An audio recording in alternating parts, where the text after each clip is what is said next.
नीचे खेलबेदा ए जानू गलिया पर हैप्पी होली लिख लेबेदा।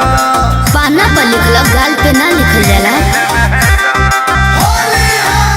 हाँ हाँ फगुआ हम उठला भी त नीचे खेलबेदा गलिया पर हैप्पी होली लिख लेबेदा।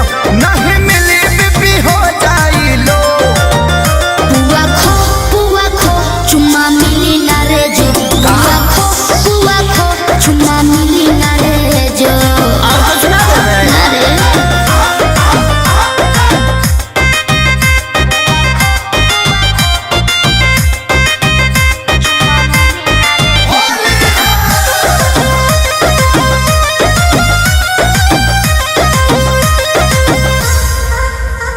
घरवे से जान पुआ पकवानी ऐन खाके भांग वाला दूध पूरा पियने दबा गया।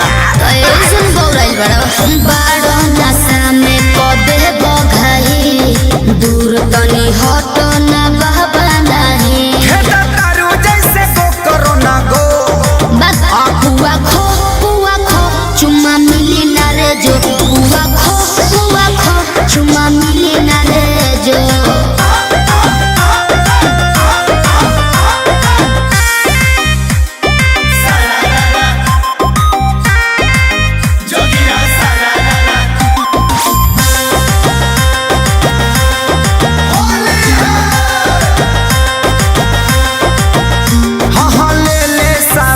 समय आजाद होलिया में मौले गुलाल प्यार लाल चोलिया में।